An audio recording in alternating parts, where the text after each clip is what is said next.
नमस्कार दोस्तों, मैं राघव हूं। आज हम एक बहुत ही इंपॉर्टेंट और इंटरेस्टिंग विषय पर बात करने जा रहे हैं।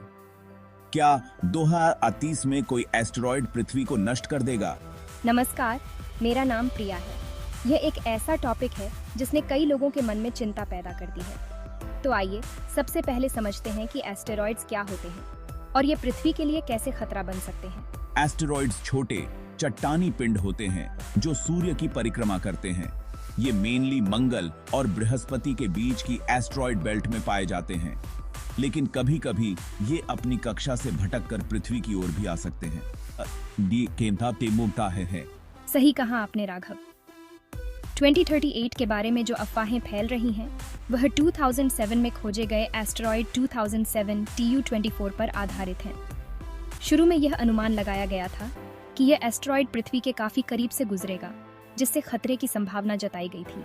लेकिन वैज्ञानिकों ने अपने स्टडी और कैलकुलेशंस के बेस्ड पर क्लियर कर दिया है कि 2038 में 2007 TU24 से पृथ्वी को कोई खतरा नहीं है। नासा और अदर स्पेस एजेंसीज ने पुष्टि की है कि यह एस्टेरॉयड सेफ दूरी से गुजरेगा। ठीक ही ढियाहासा है। हाँ, यह एक राहत की बात है, लेकिन हमें यह समझना चाहिए कि एस्टेरॉयड से रिलेटेड खतरे वास्तविक हैं और वैज्ञानिक इन पर लगातार नजर रखे हुए हैं। अगर कोई संभावित खतरा होता है तो हमें पहले से इन्फॉर्म किया जाएगा और इसके समाधान के प्रयास किए जाएंगे। बिल्कुल सही। अब यह जानना जरूरी है कि वैज्ञानिक किस प्रकार एस्टेरॉयड्स को ट्रैक करते हैं और उनके खतरों का आकलन करते हैं। वैज्ञानिक अत्याधुनिक टेलीस्कोप्स और रेडार सिस्टम का यूज करके एस्टेरॉयड्स की पोजीशन, गति और डायरेक्शन का पता लगाते हैं। इसके अलावा कंप्यूटर मॉडल्स की मदद से वे एस्टेरॉयड्स की संभावित कक्षाओं का पूर्वानुमान करते हैं।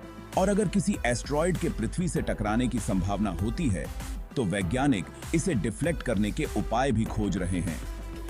डार्ट मिशन जैसे प्रोजेक्ट्स इस डायरेक्शन में महत्वपूर्ण कदम हैं।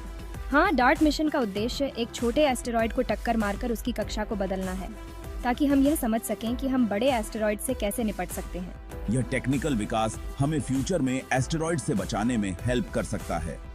अब अगर हम 2038 के बारे में बात करें तो हमारे पास फिलहाल ऐसा कोई एविडेंस नहीं है कि उस समय कोई एस्टेरॉयड पृथ्वी को नष्ट करेगा। अब ठीक है। ये सही है। हमें वैज्ञानिकों पर भरोसा करना चाहिए और बेवजह की अफवाहों पर ध्यान नहीं देना चाहिए। लेकिन हमें जागरूक और अलर्ट रहना चाहिए, क्योंकि अंतरिक्ष में खतरों का हमेशा ही कुछ हद तक रिस्क रहता है। हाँ, और साथ ही हमें अपने ग्रह की सेफ्टी के लिए स्पेस साइंस में इन्वेस्टमेंट और रिसर्च को बढ़ावा देना चाहिए। दोस्तों, उम्मीद है कि आज की डिस्कशन से आपको इस टॉपिक पर क्लैरिटी मिली होगी। कृपया अफवाहों पर ध्यान न दें और वैज्ञानिक फैक्ट्स को समझें। धन्यवाद। और यदि आपके कोई क्वेश्चंस हैं या आप और जानकारी चाहते हैं तो हमसे पूछ सकते हैं। हम आपके क्वेश्चंस का आंसर देने के लिए यहाँ हैं। अब आइए थोड़ा और डिटेल में जानते हैं कि वैज्ञानिक कैसे एस्टेरॉयड्स को ट्रैक करते हैं और उनसे संभावित खतरों का पूर्वानुमान कैसे लगाते हैं। वैज्ञानिक कई प्रकार की टेक्निक्स का यूज करते हैं, जैसे ऑप्टिकल टेलीस्कोप, रेडार और इंफ्रारेड टेलीस्कोप, जो उन्हें एस्टेरॉयड्स की पोजीशन और उनकी स्पीड का एक्यूरेट अनुमान लगाने में हेल्प करते हैं। इसके अलावा वैज्ञानिक कंप्यूटर सिमुलेशन और मॉडलिंग का भी यूज करते हैं, ताकि वे यह जान सकें कि किसी एस्टेरॉयड की कक्षा फ्यूचर में किस तरह बदलेगी और क्या वह पृथ्वी के लिए खतरा बन सकता है। यदि वैज्ञानिक पाते हैं कि कोई एस्टेरॉयड पृथ्वी की ओर बढ़ रहा है, तो वे कई प्रकार के डिफ्लेक्शन टेक्निक्स पर विचार कर रहे हैं। इनमें से एक है किनेटिक इम्पैक्टर टेक्निक, जिसमें एक स्पेसक्राफ्ट को एस्टेरॉयड से टकराया जाता है ताकि उसकी कक्षा बदली जा सके। इसके अलावा एक और टेक्निक है ग्रेविटी ट्रैक्टर, जिसमें एक बड़ा स्पेसक्राफ्ट एस्टेरॉयड के पास भेजा जाता है। इस स्पेसक्राफ्ट का गुरुत्वाकर्षण एस्टेरॉयड की कक्षा को धीरे धीरे बदल सकता है। कुछ और विचाराधीन टेक्निक्स में है लेजर एब्लेशन और सोलर सेल का यूज, जो एस्टेरॉयड की सरफेस को वार्म करके और सोलर रेडिएशन का यूज करके उसकी कक्षा को बदल सकते हैं। इन सभी टेक्निक्स का उद्देश्य यह इंश्योर करना है कि कोई भी एस्टेरॉयड पृथ्वी से न टकराए और हम किसी भी संभावित खतरे से सेफ रहें। अब आइए 2038 के सिनेरियो पर लौटते हैं। 2007 TU24 के बारे में वैज्ञानिकों ने पुष्टि की है कि यह एस्टेरॉयड 2038 में पृथ्वी के काफी दूर से गुजरेगा, इसलिए हमें इससे कोई खतरा नहीं है। हाँ, लेकिन हमें हमेशा अलर्ट रहना चाहिए और वैज्ञानिकों द्वारा दी गई इंफॉर्मेशन पर ध्यान देना चाहिए। बेवजह की अफवाहों से बचें और सही जानकारी प्राप्त करें। अब हम थोड़ा और डेप्थ से समझते हैं कि स्पेस साइंस में किस प्रकार के रिसर्च चल रहे हैं और वे हमें एस्ट्रॉइड से कैसे सेफ रखते हैं। अंतरिक्ष विज्ञान में रिसेंटली किए गए कई इंपॉर्टेंट रिसर्च और मिशंस ने हमारे एस्ट्रॉइड्स को समझने की क्षमता में इंप्रूवमेंट किया है। इनमें से एक है नासा का ओसाइरिस रेक्स मिशन, जिसने एस्ट्रॉइड बेनू से सैंपल्स कलेक्ट किए हैं। ये केसीडाई है। हाँ, बेनू एक निकट पृथ्वी एस्टेरॉइड है और इसके स्टडी से हमें यह समझने में हेल्प मिलती है कि एस्टेरॉइड्स की स्ट्रक्चर और उनकी कक्षाएं कैसी होती हैं। इसके अलावा ये हमें यह भी जानने में हेल्प करता है कि यदि कभी कोई एस्टेरॉइड पृथ्वी की ओर बढ़ता है तो हम उससे कैसे डील कर सकते हैं। इसी तरह यूरोपियन स्पेस एजेंसी का हेरा मिशन भी इंपॉर्टेंट है, जो डिडिमोस एस्ट्रॉइड सिस्टम का स्टडी करेगा। यह मिशन एस्ट्रॉइड डिफ्लेक्शन टेक्निक्स का टेस्ट करने में हेल्प करेगा। इन सभी मिशंस का मेन उद्देश्य यह इंश्योर करना है कि हम एस्टेरॉइड से जुड़े किसी भी संभावित खतरे से निपटने के लिए तैयार रहें। तो दोस्तों, कंक्लूजन ये है कि 2038 में पृथ्वी पर किसी एस्ट्रॉइड के टकराने का कोई खतरा नहीं है।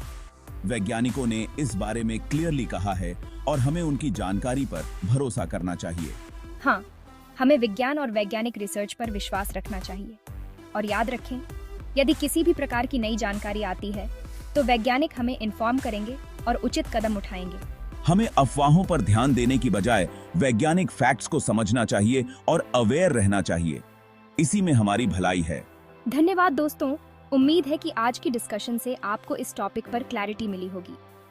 अगर आपके कोई क्वेश्चंस हैं तो हमसे पूछें। हम आपके क्वेश्चंस का आंसर देने के लिए यहाँ हैं। सेफ रहें और विज्ञान पर विश्वास रखें।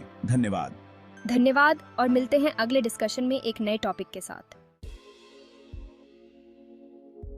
एस्टेरॉइड्स को समझना बहुत इंपॉर्टेंट है, क्योंकि ये हमें सोलर सिस्टम के स्टार्टिंग इतिहास के बारे में जानकारी देते हैं। हाँ, और इनके स्टडी से हमें यह भी पता चलता है कि पृथ्वी जैसे ग्रह कैसे बने और डेवलप हुए।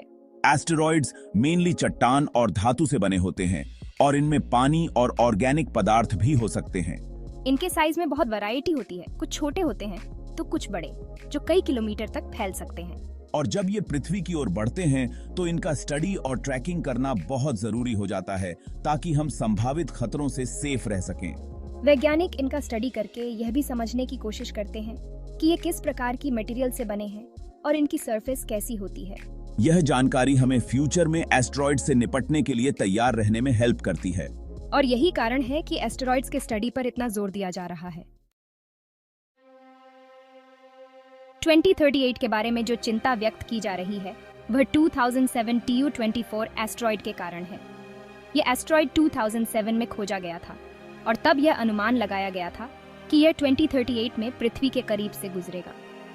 लेकिन वैज्ञानिकों ने क्लियर कर दिया है कि 2038 में इस एस्टेरॉइड से कोई खतरा नहीं है। यह पृथ्वी से सेफ दूरी पर से गुजरेगा। नासा और अदर स्पेस एजेंसीज ने इस पर डिटेल्ड स्टडी किया है और हमें यह बताया है कि हमें इस एस्टेरॉइड से डरने की जरूरत नहीं है।